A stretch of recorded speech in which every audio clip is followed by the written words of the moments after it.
अब आगे बात करते हैं हम लोग डाइवर्सिटी के बारे में। डाइवर्सिटी क्या होता है? डाइवर्सिटी मतलब वैरायटी ऑफ ऑर्गेनिज्म जो कि इस अर्थ में एग्जिस्ट करते हैं, उसको हम लोग डाइवर्सिटी कहते हैं। 1.7 टू 1.8 मिलियन स्पीसीज़ होते हैं जो कि हमारे अर्थ में अभी नॉन स्पीसीज़ पाए गए हैं। आप सोच रहे हो 1.7 टू 1.8 मिलियन कितनी ज़्यादा अमाउंट है, और फिर भी ये भी कंप्लीट हमने स्पीसीज़ को अभी तक डिस्कवर नहीं किया है। ये भी जितने भी स्पीसीज़ है उसका कुछ ही % है।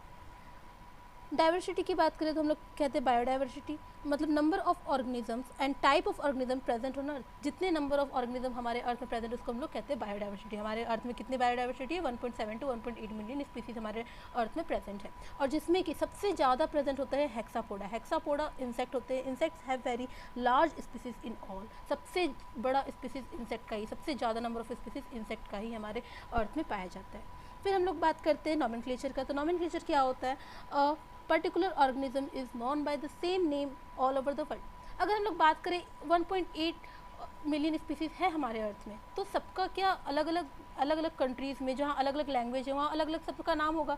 तो अगर कोई हम ऑर्गेनिज्म कह रहे हैं, जैसे मान लीजिए हम यहाँ पर कोई एक ऑर्गेनिज्म का नाम ले रहे हैं घोड़ा, अब किसी और कंट्री में उसको कुछ और बोला जाता होगा, तो आप और कोई और कंट्री का दो लोग सामने हो तो वो क्या उसका एक पर्टिकुलर नाम में बता पाएंगे कि वो किस बारे में बात कर रहे हैं? नहीं बता पाएंगे। इसीलिए बना है नॉमेनक्लेचर। नॉमेनक्लेचर मतलब एक ऑर्गेनिज्म का एक पर्टिकुलर नेम जो कि पूरे वर्ल्ड में वही नेम से उस ऑर्गेनिज्म को पुकारा जाए। जैसे कि अगर हम मैंगो का बात करें तो मैंगो का जो नॉमेनक्लेचर है उसका जो साइंटिफिक नेम है वो क्या है? मैग्नीफेरा इंडिका है।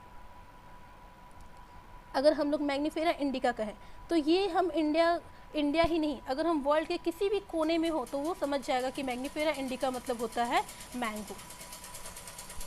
अब आता है आइडेंटिफिकेशन। कोई भी अगर स्पीसीज़ किसी साइंटिस्ट को या किसी